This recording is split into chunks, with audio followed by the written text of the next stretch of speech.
Hi, I'm Dr. Boyce Watkins from Your Black World, and I wanted to take a second to talk about something that it may seem a little bit out of my space that I normally talk about, but actually it's very much in my space. And I'll tell you, the topic is it has to do with the rapper Future, who just called off his engagement to the singer Ciara, and everybody gets caught up in all these celebrity relationships. And I think it's kind of silly to be honest with you because people sometimes cling on to these stupid fantasies that are far more real than you can ever imagine. But I'll go into that later. And the reason this is really in my space is because number one, you've heard me talk repeatedly about hip hop in terms of what hip hop culture, the bad hip hop culture. I'm talking about the bullshit on the radio. I'm not talking about real hip hop. I'm talking about the crap on the radio. In terms of what hip hop culture has done to the black community, what it's done to the thinking of black men and women, not just poor people, but really to everybody, in terms of what we think is normal, what we think is acceptable. And then also, I happen to write a book called Financial Lovemaking, and that leans on my background as a finance professor, where I really talk to people about what kind of makes good relationships and what makes those relationships turn into bad relationships, and how that plays a role in your ability to build wealth or to just live a wealthy life. And so when I saw, I'm going to tell you like this. Sometimes there are celebrity relationships that just make me laugh because I know from the beginning they're not going to last. One of them was pretty much every time Kim Kardashian hooks up with anybody, I kind of laugh because I say, okay, this ain't going to last long. Same thing with what Evelyn Lozada. Evelyn Lozada, her spirit it just seems so corrupted, so tainted that I kind of knew something was going to blow up. And the only thing that surprised me about Evelyn's marriage to Chad Johnson was that it happened sooner than I thought. I thought it was going to be maybe 6 months or something like that. Michael Strahan is not going to get married to Nicole Murphy. I didn't think that was going to work out either for reasons I won't go into. But the funniest relationship to me was the one between Future and Ciara. And let me tell you why this was a silly relationship. And let me tell you why there's a learning point. There's a learning teaching point here. This is not just about trying to gossip about their relationship. Here's the thing. And this is something I would talk to my daughters about. So a lot of times I'll share information because I know there are a lot of young ladies who maybe don't have a father to tell them these things, or maybe young men who don't have a father to tell them these things. So consider me your surrogate dad for about the next 5, 10 minutes. Hear me out. Okay. Here's why this relationship was stupid. Number one, the man, I think he had three babies mamas. Huge mistake on his part and her part. Ladies, if a man's running around a whole bunch of babies mamas, it's just not a healthy situation to walk into. Not just because you're dealing with the baby mama drama and all this stuff, and you also have to question the responsibility of the decision making of a man who has that many babies mamas. If you've got babies popping out of all these different women, chances are you've had a lot of unprotected sex with a lot of different women, not just the 3 or 4 who happen to have had your baby. Remember, a lot of people have sex 100 times before a baby's actually born. So when I see a bunch of kids come out, I'm thinking about the STDs. I'm thinking about just the quality of the choices that everybody's making, not just the male, but also the female in those situations. It's leading to a life of chaos. And then on top of that, your children suffer because it's hard for a man, to really give proper attention to that many kids spread out in that many different locations. If they were all in his house, then that would be hard enough. But if they're all over the country, that makes it even harder. The other thing that people should really understand is that, and I'm really talking more so from the ladies' perspective, is if you're dealing with a guy with a bunch of babies mamas, that fool gonna be broke. I mean, the child support courts don't give a damn. They will eat through your bank account like nobody's business. And this is something really for the brothers to pay attention to too. Like, when you lay down to sleep with a woman, understand that woman could end up being the mother of your child. And so you have to get away from this culture that is really pushing men. This is where I have part of my beef with hip hop, where you got these songs, like I wish I could fuck every girl in the world. Like Lil Wayne made the song literally with that chorus. You've got all this sort of hyper masculinity constantly being promoted that is telling young men, especially young black men, that if she's fine, if she looks good, you got to hit it. Almost like it's a law, like you're required to do it. That if you don't have sex with that pretty girl, you're stupid. But understand, every time you sleep with that woman, you're taking a chance that she could be the mother of your child. You're taking a chance that you could be signing an 18, 20-year contract with that woman to deal with her and to deal with whatever craziness she might bring to the table. You're signing a long-term contract to have this person, if you don't choose to marry her or choose to get custody of your children somehow, which is very difficult for men to get, you're going to end up paying her lots and lots of money, really to the point where you won't be able to really move on. And so really for those women that look past the multiple babies mamas when they grab onto a man, understand you're not getting a complete man. You are getting, as Tiny Ti's girlfriend used to call it, a piece of man. You're getting a piece of man. That's what you're getting. You're not getting a complete man because he's left a trail of obligations. He's left pieces of himself all scattered all throughout his life in different parts of his life, and all those pieces have taken away from you having the opportunity to have a whole man all to yourself. So when I look at Future, I mean, I know Future's music. I know he's a good rapper. I know his song, "At the Same Damn Time," whatever it was, and I just hear him talking about fucking two bad bitches at the same damn time on the phone cooking dope at the same damn time. So to me, it's like interesting because when you talk about that, you're talking about a brother who's entrenched in a culture that is not bred and built for the responsibilities that come with manhood, fatherhood, husbandhood. So that's why I thought the relationship was a joke, because I'm like, you're about to marry a dude who's got three babies, mamas, kids everywhere. He don't make that much money, $16,000 a month. To be real with you, that's not that much money. I've made like far more than that on many many occasions. That's not a lot of money.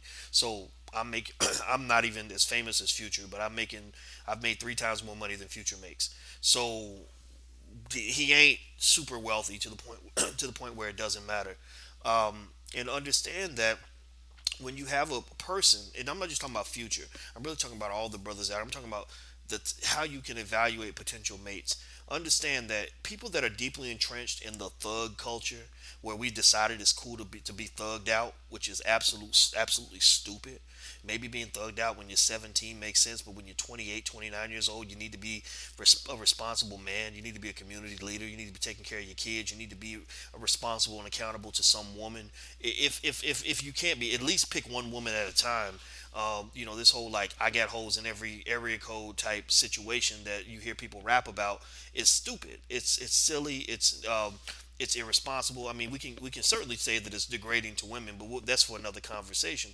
But it certainly reeks of a kind of irresponsibility that spills over into creating a chaotic life. So this not only hurts any children that come out of these relationships, this obviously hurts the women that you're toying around with. But then again, maybe they're toying around with you. Maybe everybody's just out messing with everybody. I'm not here to judge that. But then on top of that, for brothers, you have to understand you're hurting yourself. When you buy into a culture that is built and bred on irresponsibility, you're creating a life that is going to be chaotic for yourself.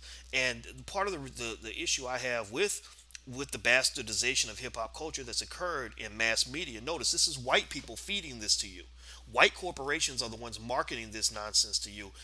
Every single thing that they market to you, 98% of what they're marketing to you are not things that are going to help you become a productive and responsible human being. They're not things that are going to make you a community leader. They're not things that are going to make you a good husband and father. They're things that are going to turn you. They're things that are built to get you addicted to drugs and alcohol, to get you, to the point where you're so sexually promiscuous that you got STDs and you're infecting every woman that you sleep with.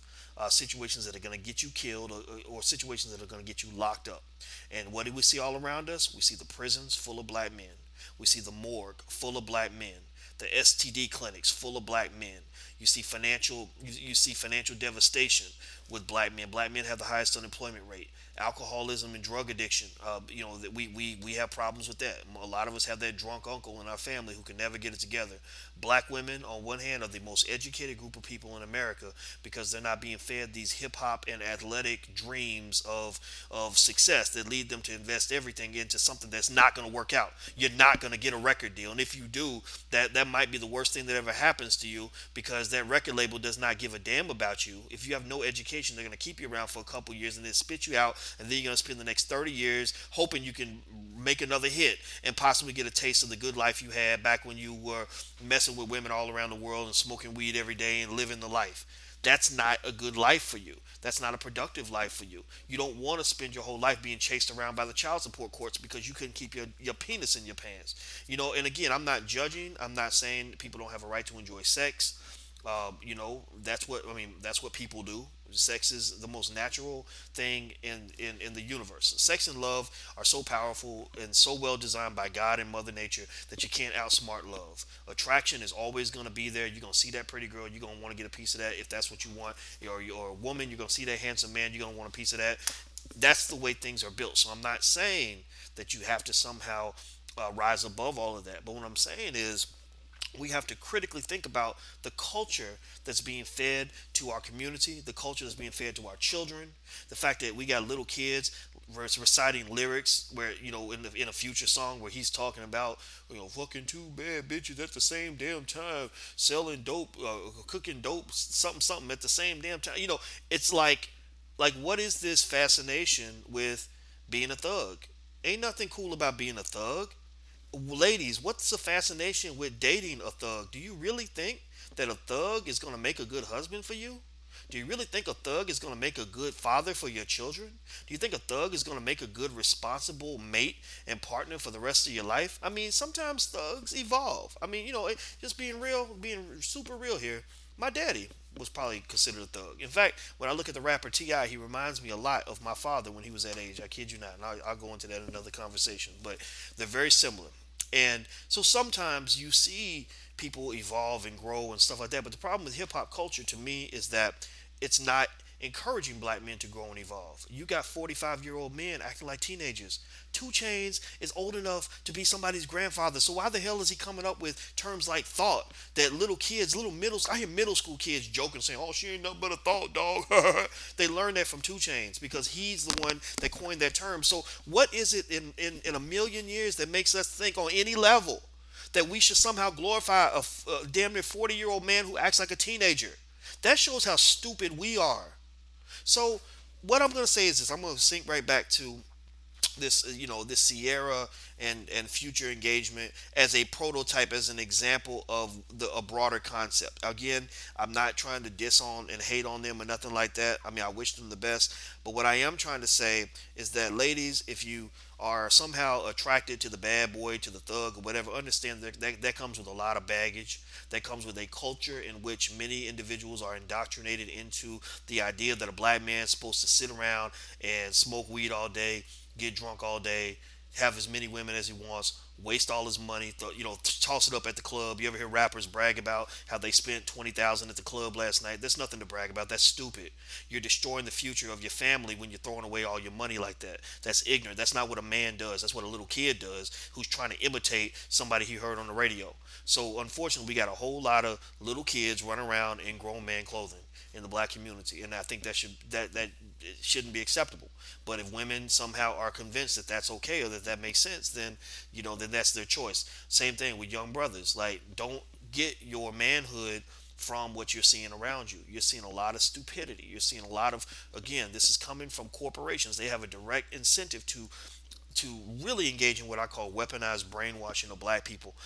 When Dr. King and Malcolm X and James Brown and other people were telling black people to be black and proud and strong and all that, they didn't like that. That was considered a threat to national security. So what happened in the next decade is they did a couple things. Number one, they flooded the black community with drugs. They let a lot of weapons get into the black community so they could have somebody to sell their guns to. So ultimately, we're the ones getting addicted to the drugs. We're the ones getting incarcerated for the drugs. We're the ones getting killed in the drug-related violence.